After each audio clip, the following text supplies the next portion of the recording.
It's baffled scholars for 2 millennia. It is a puzzle made of multi-dimensional elements, an enigma with roots that reach back to the dawning of time, perhaps before. Daniel explained part of it. Ezekiel and Isaiah had glimpses into it. John saw it all for the time of the end. That time is now. Join Derek and Sharon Gilbert on a journey that spans the course of history, from Eden to Mount Hermon, from Hermon to Babel, from Babel to Rome, from Rome to the cross, and from there to us. Biblical prophecy is coming true before your eyes, and to understand it, you must discern the times both then and now. It's time to unravel the threads of this all-encompassing prophetic paradox. It's time to unravel Revelation. Welcome to Unraveling Revelation. I'm Derek Gilbert. I'm Sharon Gilbert, and we're delighted to welcome you to our barn once again, and the barn is here because of you. Thank you very much for your support. We truly, truly depend on you to do what we do. This location we're sitting in was made possible. We had the building here. The Lord provided a home for us when we moved to the Ozarks that had this 30 by 40 foot building, but it was basically just overflow and yard tractor parking for 8 years. But we're going to have to get a little shed to put stuff like that. We're going to need a shed because we're going to need another yard tractor. The first one we had literally went up in flames. Yeah. Thankfully, no one hurt. But it left a neat little, what we were calling a crop circle in the front yard. It wasn't really, but it, people asked about it. I'd meet people and they'd say, "Oh, that's where the UFO landed." Yeah. I'd meet people and tell them about where we lived, and they go, "Is that the place where the lawnmower caught fire?" Yes. Anyway, thank you for your support. You can find a place to do that if you are so led at gilberthouse.org/support. But your prayers, most of all, we truly appreciate. Most of all. I was telling people this past weekend, several weeks ago now as you're watching this, I was at His Call Ministries in Sparta, Missouri. Ginny and Alec Wade invite us there every year. Sharon was at home. Taking care of the dogs. As we mentioned a couple of programs ago, our dogs were both spayed on the same day. And so I've been sort of nursemaid. Yeah, but there were quite a few people who were, now I forgot where I was going with the story there. Talking about where we're going. Oh my. The barn or no? Yard tractors. Yard tractors. Burning tractors. Boy, I completely forgot where I was going with that.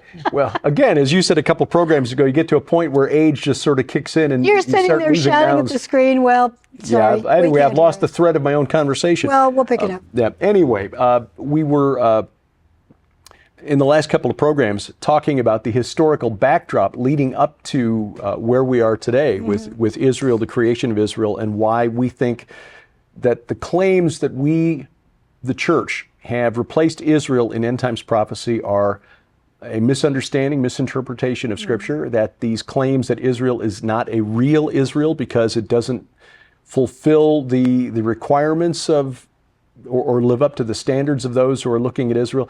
It's almost as though, well, no, I don't want to set up a straw man and knock it down. But anyway, the bottom line is we believe that Israel is the fulfillment of prophecy, and that signals the fact that we are coming into the final phase of this age before the return of Messiah. I'm going to ask you a question that you may know the answer to it, but it may be something a lot of folks are not aware of. When Great Britain, Balfour was involved, he was foreign minister at the time, foreign secretary at the time that he signed the letter. And many others were involved. And of course, this is why I read all of this for the Red Wing saga, because of course our main character will be involved in some of this too. And he won't trust everybody who's involved in it. But anyway, the original plan, because the Palestine territory was problematic at the end of the 19th century and beginning of the 20th. So it was offered that the Jewish people could set up a homeland in Uganda. Yeah, that's not a well-known detail. No. Uganda and was... Herzl agreed to it.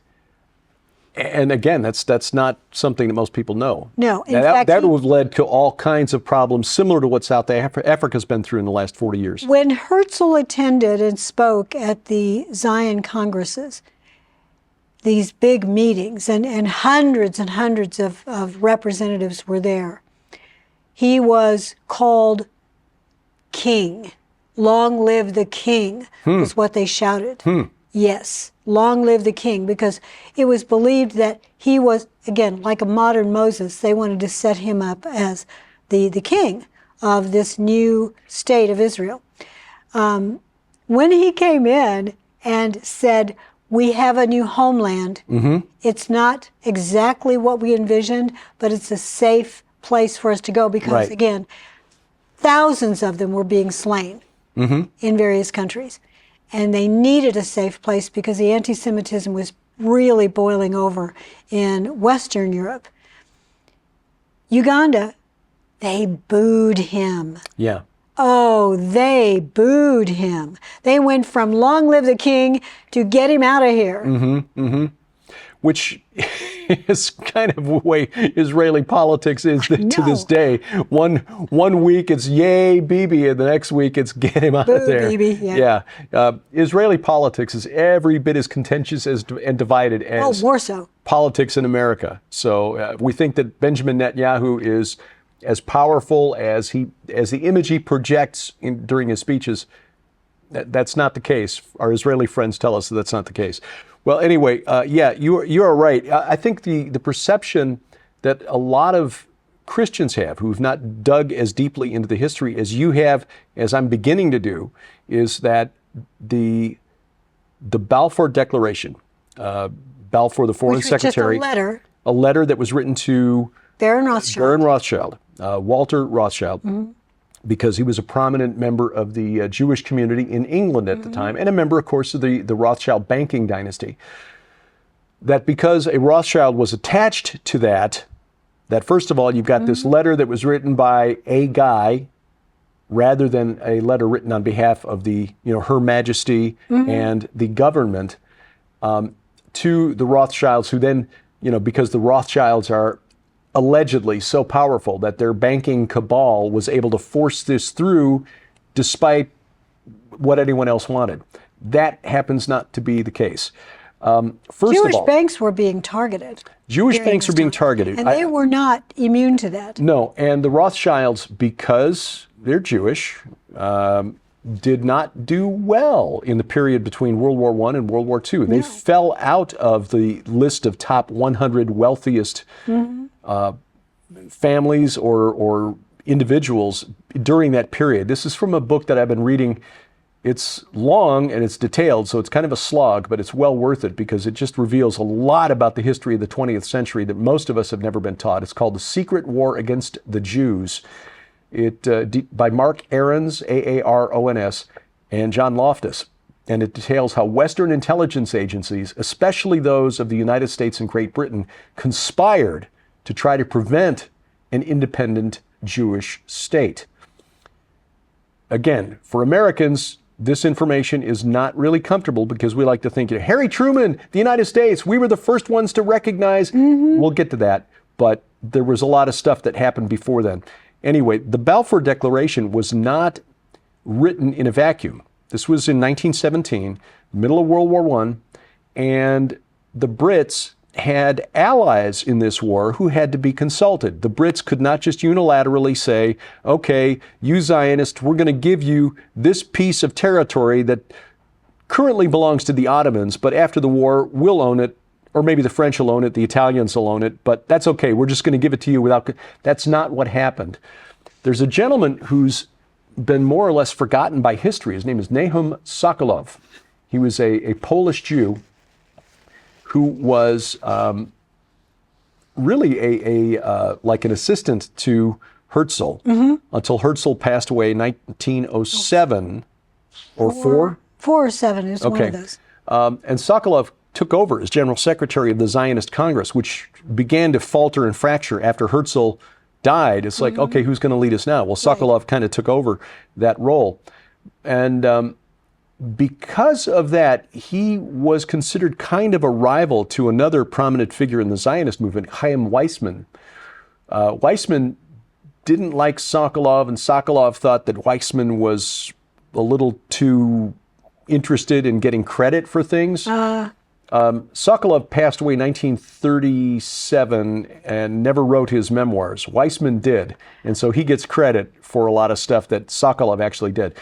Sokolov had a gift of diplomacy, and he also was a polyglot. He spoke multiple European languages. And so when the Brits were considering, and they were talking to the Zionists like Rothschild in England about this letter that they wanted to publicly declare support for an independent Jewish homeland, Sokolov was tasked with going to Paris and talking to the French foreign minister, Picot, went to Italy, spoke to the Italians, went to the Vatican, spoke to the Pope.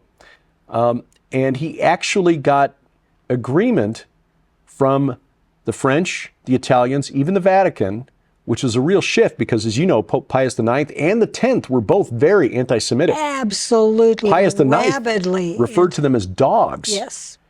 But even Woodrow Wilson in 1917, first privately and then publicly endorsed the position that was expressed in the Balfour Declaration. So the Balfour Declaration was not written by the Brits alone. It was written with agreement and support by the French, the Italians, the Americans, even the Japanese, the other major ally in World War I, we kind of forget. They all indicated support for an independent Jewish state in Palestine. So, international consensus. This was followed in 1920 by the San Remo Conference, which was held in San Remo, Italy, with the prime ministers of England, Italy, France, Japan. Basically, how are we going to divide up Mesopotamia? The United States not interested. Right. How are we going to divide up the Ottoman territories? And part of the San Remo resolution included a place for an independent Jewish state in Palestine. I have to raise my hand because it confuses me that the U.S. wasn't interested in being part of the mandate. Oil, kiddos, oil. Not really discovered until about 1937. I thought that there'd been some. There have been some minor discoveries here and there. That's what I thought. The big discoveries, though, when suddenly American oilmen realized there was a whole lot of oil. We'll get to that in just a second, because this is why in the late 30s, the Western powers, the Brits and Americans especially, began to say, maybe we didn't really mean what we signed back in 1922. Because following San Remo was the founding of the League of Nations, Woodrow Wilson's dream.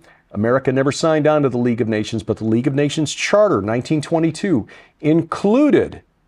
included support for an independent Jewish state in Palestine. So the Zionist movement beginning to gain momentum. And again, Sokolov really instrumental in getting the agreement of the other allies from World War I so that the Balfour Declaration was not an independent thing. And again, other than receiving the letter on behalf of the Jewish community, Rothschild really had nothing more to do with anything. One thing I find interesting about Theodor Herzl, getting back to him, was he had a sense, according to the people who knew him, this sense of urgency, that the Jewish people had to get a homeland as soon as possible. They were running out of time. Yeah. And he was right. You know, and in that sense, it was a little like Abraham saying, I need an heir, so, okay, I'll go into Hagar, my concubine, and try to have a son. I'm not following the comparison.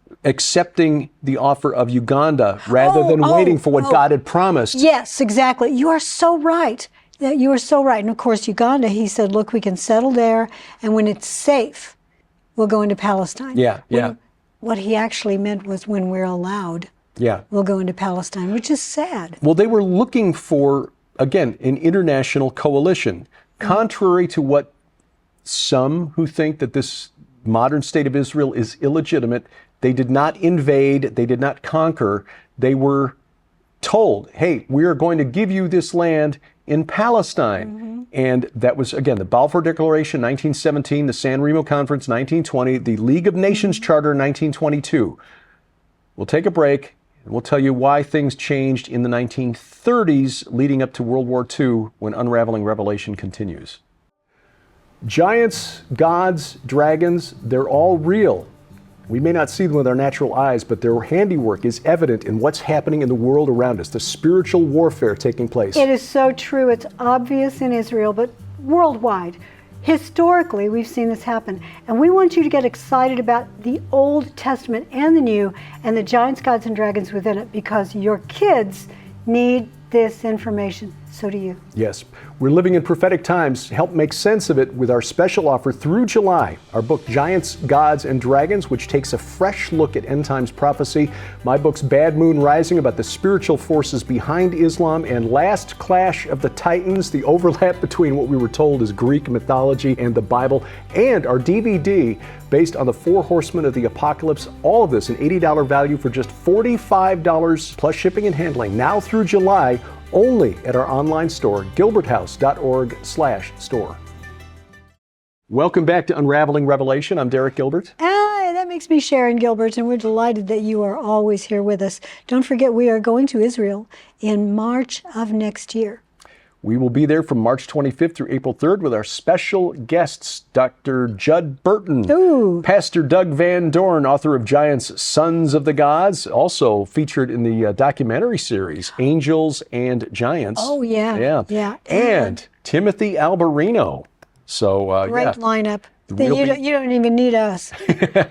We'll be following along, just listen to them speak. But if you care to join us in this adventure, you can find information and a place to register at gilberthouse.org/travel. Also, we are considering a second solidarity mission to Israel this fall. If you are interested in going, please just send us a note. Info@gilberthouse.org. Info@gilberthouse.org. It'll be a 1-week tour, less cost. We'll stay in Jerusalem the whole time. We will visit important sites in Jerusalem that you want to see, like the Temple Mount, the Mount of Olives, and so on. But we'll visit communities in the south, in the Negev, that were attacked on October 7th. The village of Ofakim, the town of Sderot. Boy, just some very powerful scenes. And the testimony of the people who lived through October 7th in the village of Ofakim. My goodness. Right. So, yeah, if you're interested, info@gilberthouse.org. We'll be talking with Lipkin Tours here in the next couple of weeks to see if this is something feasible that we can put back together. But we're happy to go and be part of it if you're willing to join us. Well, back to our discussion. As all of this was taking place, Adolf Hitler, who I've been studying a lot about because he becomes a main character in the Red Wing Saga, beginning with book 9. Because he was born the same year as the twins. If you're a reader, you know what I'm talking about. But he was a soldier in World War I. He developed very strong anti-Semitic feelings in his youth as he went from house to house. His dad moved from his hometown where he was a boy when Adolf was about 4 or 5 years old. They moved to a larger town, and Adolf went from being a big fish in a small pond to a small fish in a big pond. Didn't make him very happy. But as you get into this post-World War I era, the lead up to the creation of this new National Soviet Socialist Party, this Democrat Socialist, the National, the Nazi is how they got to that. They weren't Democrat in the way that we think of Democrats, but they identified themselves as a Christian party. Which they weren't. Trust me, these men were not Christians. They weren't Jewish, is what it comes down to.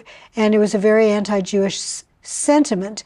So as this negotiation for a homeland is taking place, the reason that the Jews desperately need to get out of Europe is beginning to ignite. And that facilitated I think was the instigator. That's another word I'm looking for. A trigger, perhaps the motivation for many Jews to say, okay, this may not be what we prefer. As you said in a previous program, I've got to give up my livelihood, my shop, my home, going to a place I don't know. I don't even know if we can make a living there. Will they speak the language? Okay, well, it's got to be better than this. And at least there will be other Jews there who won't be trying to take away our stuff, burn our shop, or kill us. So that led to a wave of emigration from Europe to Palestine. And again, this was done with the blessing of the international community at that time, or at least the winners in World War I, which was the UK, or well, Yes. the Great Britain, France, Italy, and the United States. And there were a few kibbutzim there already, Right. those who had settled in the mid-19th century. Right. Now, the conflict began really in the early 20s, and then it flared and grew in the 1930s. In 1918, there were supporters of a man named Sharif Hussein, who were part of the Arab revolt against the Ottoman Empire. And in Damascus, they declared Sharif Hussein to be king of the Arabs. Well, after World War I, the Sykes-Picot Agreement allocated Syria to the French. And when they declared their independence and an independent Arab state in Syria, the French said, we're not having that. And so they sent in the army, deposed Hussein, and imposed French rule on Syria and Lebanon. But this led to this was indicative of a growth in pan-Arab sentiment. And that was picked up by the ruler of the House of Saud, whose name was Abdulaziz, but he's known to the West as Ibn Saud. Yes, because World War I essentially killed the Ottoman Empire. Yeah. They were the losers. Right. 1922, they formally dissolved. That led to the creation of the Muslim Brotherhood in Egypt, which is dedicated to restoring the caliphate. But because the caliphate was Turkish and Egypt and the rest of the Arabs are not really fond of the Turks or the Turkish strain of Sunni Islam being more Sufi, mystical, and not more fundamentalist, Salafist, the Muslim Brotherhood is not welcome in Egypt. And this is one reason that we continue to talk about theopolitics, the spirits behind the human beings that take place and make political decisions. Because right now, Erdogan, who is the president of Turkey, Turkey, he wants to reestablish the caliphate. He does. But at the same time, you've got fundamentalist, Salafist Sunni groups like the Islamic State, and who, by the way, has no love for Hamas because they think Hamas is too nationalist and not devoted enough to the Quran and the Hadiths. Right, but what you need to bear in mind as we talk about these various religions and groups that are trying to take over the land that becomes Israel, the 7 churches of the Book of Revelation are all in Turkey. That's right. So, and the uttermost north. The uttermost north, yes. Is in Turkey. Mount Safan, the mountain sacred to Baal, that's also in Turkey. So trying to wrap this up in 5 minutes' time here. Through the never 20s, gonna do it. you get more Zionists moving into the land of Palestine and setting up communities, buying land, farming, establishing kibbutzim. Come the 1930s, and through this period, with the help of British intelligence agent Jack Philby, Abdulaziz ibn Saud becomes the dominant Arab leader in Arabia. Family had lost a lot during World War I. They had to fight their way back into Riyadh and take over the kingdom again. Come 1937, American oilmen discover huge reserves of oil in Arabia. And now suddenly things are changing because even though the Brits, the Americans, in fact, there was a congressional resolution signed by President Harding in 1922 that essentially echoed the Balfour Declaration. One of the presidents that we always forget. Yeah, Warren Harding, who's not known for much except the Teapot Dome scandal, which I don't even know what that is. But anyway, Congress passed it. Harding signed it. So America was on record in 1922 with the League of Nations, with England, France, Italy, the Vatican, even Japan, saying yes, there should be an independent Jewish homeland in Palestine. Come 1937, now you suddenly got men working behind the scenes like Jack Philby with British oilmen, Alan Dulles and John Foster Dulles. Their very prominent law firm, which still exists to this day, Sullivan and Cromwell, representing investors like Brown Brothers Harriman, the bank which Prescott Bush, the grandfather of George W., was a member, investing in 1930s Germany because they could make a lot more money there than they could make in the United States. And you've got some spies like the Cambridge spies. Philby was one of them. Right. Who had to pretend to be fascist. Right. To spy on Germany for Russia because they were actually communists. So you got Kim Philby and his dad, Jack Philby. Jack, who went native, was a member of Ibn Saud's court. The Dulles brothers, who represented a lot of oil men like Standard Oil, the Rockefellers are involved in this, wanting to make money. They were actually partnering with, what it comes down to is this, in a nutshell. The bankers and the businessmen in the West, in Britain, the United States, France, were basically given a choice. Choose the oil or choose the Jews. And that's what it came down to.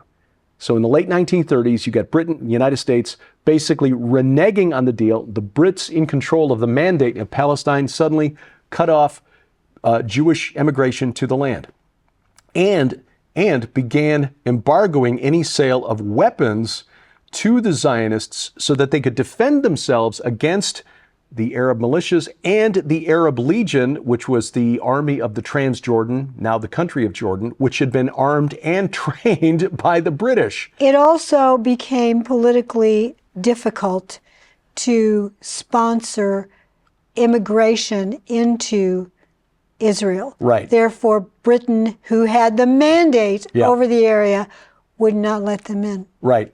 even though they had set it up so they could come in. Exactly. So they were reneging because, again, oil or the Jews, you choose. What it came down to in this, and there's a lot more involved in all of this, but what it boils down to is this. David Ben-Gurion, leader of the Zionist movement in the 30s and 40s, the one who declared independence on May 14th of 1948 from Tel Aviv, had made connections with Jewish intelligence officers working in the intelligence services of the United States, Great Britain, France, Germany. Yes, there were Jewish intelligence officers working for the Germans during World War II, and the Soviet Union. And they basically had to go to these various nations with the information collected by those intelligence officers who saw that if we're going to survive as a people, as Jews, we need to protect ourselves, because the Nuremberg trials, which were a joke, prove that no one's going to protect us. We're going to have to do it ourselves. Ben-Gurion and his agents had to go to the United States, to the Dulles brothers, get America to vote for the UN resolution, November 1947, creating a Jewish state, or we're going to tell the world what you did during World War II, you and your clients. Nelson Rockefeller, you with all your connections in Latin and South America, get them to vote for the UN, or we're going to tell them what you did during World War II. Brits, guess what? Stalin, guess what? Stalin, we're going to tell the Americans you've got Jewish agents inside the CIA. Ooh. And so all of this, basically, Ben-Gurion had to blackmail to get the votes needed to pass the UN resolution creating Israel in 1947. Oh my goodness. And with that, they still had to scrounge for weapons. Hey, if the Rothschilds were that powerful, why was the Palmach, the Jewish militia, the Zionist militia, having to scrounge second and third hand weapons? It's not what you've been taught. And the fact is that there were so many things that had to align, and despite the resistance and the opposition of the Soviet Union, Great Britain, the United States, Germany, France, Italy, Israel exists. Yisrael Chai. Oh. The people of Israel live. Amen to that. Promised by the Lord, fulfilled by the Lord through flawed people. Amen. Amen. It is miraculous. Regardless of how it happened, it has happened in fulfillment of prophecy. Thank you for watching. This is Unraveling Revelation. Unraveling Revelation is a viewer-supported outreach of Gilbert House Ministries.